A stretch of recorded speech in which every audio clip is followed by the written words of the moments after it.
A U.S. Russian partnership to explore and produce oil in the Arctic falls apart amid heightened political and economic risks.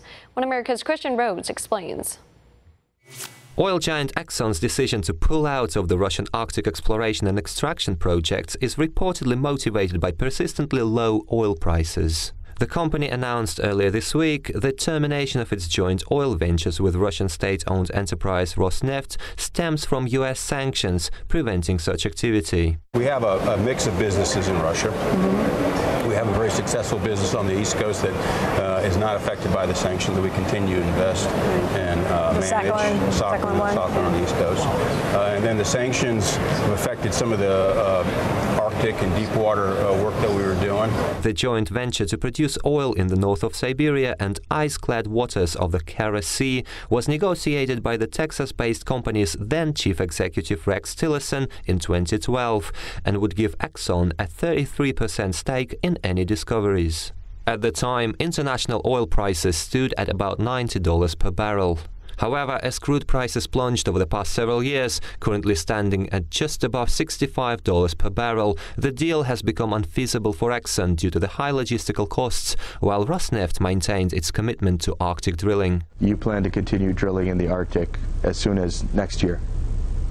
Yes, of course. Even without Exxon? We'll continue drilling here next year and every year after that. Meanwhile, several rounds of international sanctions imposed against a list of Russian and Ukrainian individuals and entities since 2014 have also played their role. According to Exxon's regulatory filing this week, U.S. sanctions against Rosneft and its CEO Igor Sechin prevent the shipments of machinery necessary to search and drill for oil.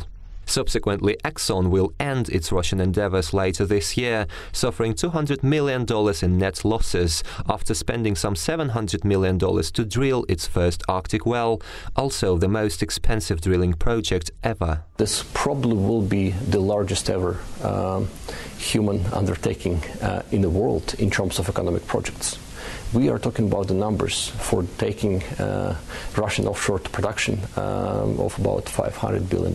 Last year, Exxon tried to convince President Trump to waive U.S. sanctions against Rosneft so the U.S. could maintain its access to Russia's Arctic oil fields. The president declined and also added more sanctions against Russian individuals and companies involved in bank fraud and identity theft in the U.S., including a close ally of the Kremlin, Yevgeny Prigozhin. This is a man who breaks the law, a man who runs shadowy businesses. All St. Petersburg and now all Russia knows about his crimes. But he is always laying outside the purview of the law enforcement bodies. He is completely under Vladimir Putin's protection and is beyond reach for the police and courts in Russia. Additionally, supply side of the global oil market has changed since 2012, when the Exxon-Rosneft deal was negotiated. Under the Obama administration, the U.S. was heavily dependent on imported oil and sought international opportunities to diversify its supply, the lion's share of which coming from the Middle East. These days, the shale revolution in oil extraction rendered domestic U.S. production cheaper and more accessible, and Exxon, as well as other big oil and small-cap drillers, shifted their focus to shale oil fields in Texas, New Mexico and North Dakota, in line with President Trump's energy independence agenda. Quite a lot of the Republicans are probably pretty hawkish towards the stance on Russia. Where will Exxon find friends in Washington, and that's what they're going to need in order to move forward, if they wanted to, on Russia. Despite Exxon's heavy presence in Russia, the future of Russian-U.S. economic cooperation is drawing increasing skepticism. Kristian, Rouz, One American News. We can use your help. Call your cable provider and kindly demand that One American News is added to your lineup. Call today.